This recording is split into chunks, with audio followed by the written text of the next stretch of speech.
Obviously, it'd be better if everyone is vegan, but I don't think there's something to particularly celebrate to any great degree and to be particularly proud of.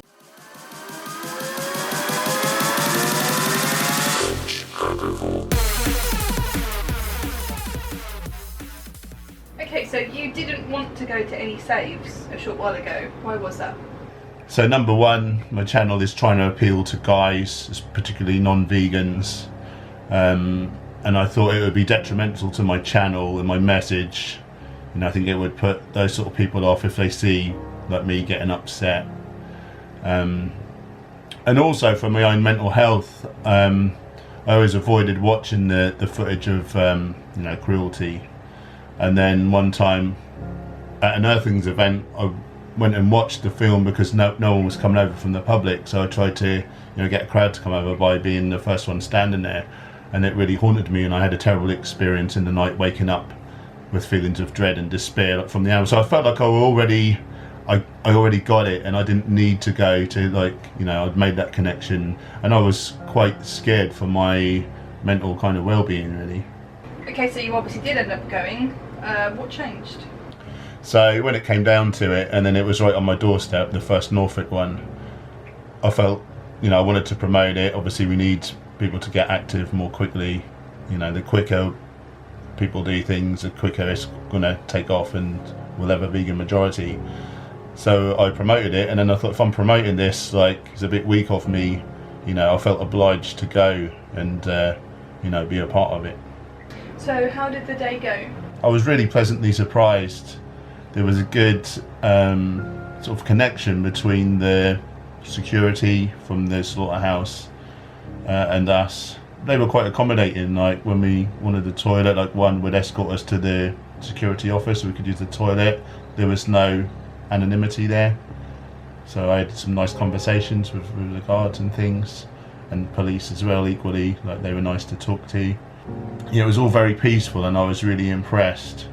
At one point, one of the guards on the other side seemed to be staring over, at least that's what a couple of the sort of protesters said, and they were staring back and saying a couple of harsh words, which obviously we don't need when you've got to try and connect with these people. It's hard, isn't it, because we're seeing the animals suffering, we're standing up for right, but those, you've got to put yourself in their perspective, and they're going to be probably scared. You've got 40 protesters suddenly turning up, and so that's egos get involved and insecurity. So, and equally we can't take offence at that. We need to show love. You can't fight for peace. So I decided that I could show this on my channel. I could document it, just to show people that this is something that's going on. Again, we need more people to get active, to help. The quicker we all get involved, the quicker we're going to make a difference. And I decided no one actually got overly upset, so I just filmed the event. I didn't really go up to the animals till the very last truck turned up, and I went to have a look, and then I looked, and there was chickens, and I looked in this chicken's face. We'd been hanging out with some chickens at Karina's place, and I quite like chickens. They're cute little birds to me, inquisitive and happy. And I looked in this chicken's eyes, and I suddenly remembered, in the next 20 minutes you're going to be the other side of that wall, and what's going to happen to you. I had a flash of that, and I really surprised myself.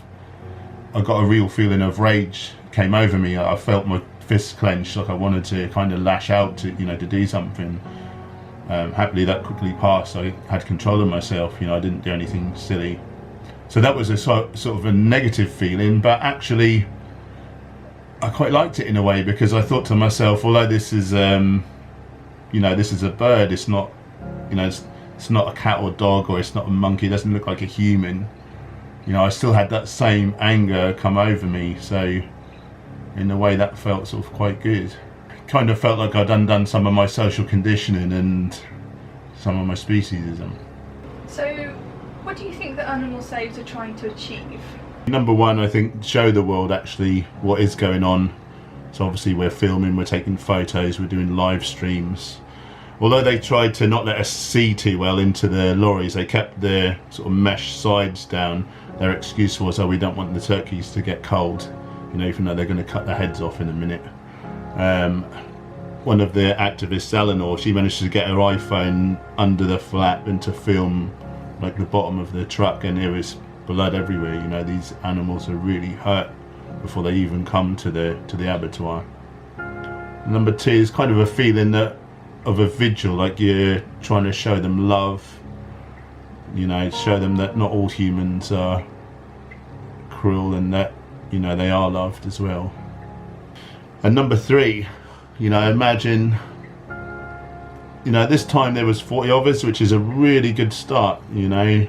Maybe the workers, maybe the police, maybe the lorry drivers, maybe passers-by. They see, oh, a lot of people are starting to, they're caring about animals and they're being proactive and doing something about it, you know. Another time, imagine there's 10 times more, imagine there's 400 of us there. People will really have to start to think, am I in the wrong? Did you get any personal benefits from going? You know, obviously I already got it, I already understood, I was already very firm in my convictions. Just actually being there, smelling the stench that I can only describe as like the stench of death, and seeing the birds and knowing exactly what's about to happen just made it so real to me. And yeah, now I'm even much more firm in my convictions, and if I'm arguing the point with someone and they're going to say humane slaughter or, you know, they don't really suffer, you know, I feel like I've got much more ammunition and I'm much more resolved. Yeah, that's the word. So do you think this sort of activism is important, and do you think it's for everybody?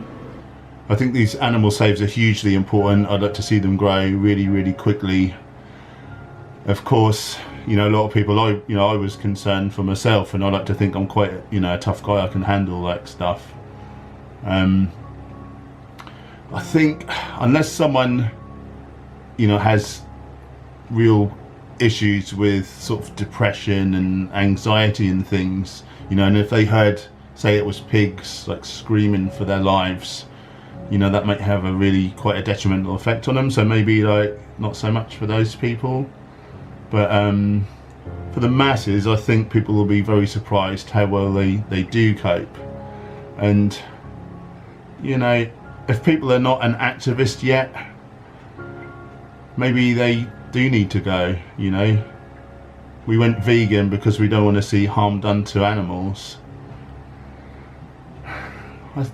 You see these memes on Facebook and it says when you're vegan you save this much forested area, this much CO2 emissions, and you save these animals. Well, in retrospect, you don't save any animals from being vegan. What you do is you stop adding to the amount of animals that are murdered. So no animals are murdered on your behalf going forwards, but you're not saving animals. So I don't think being vegan is something, obviously like it'd be better if everyone is vegan, but I don't think there's something to particularly celebrate to any great degree and to be particularly proud of and think, oh, you know, I'm done it, like I'm brilliant. If you really want to do great in the world, then the way to actually save animals is to be an activist and to turn people vegan. When you turn people vegan, that's a beautiful thing.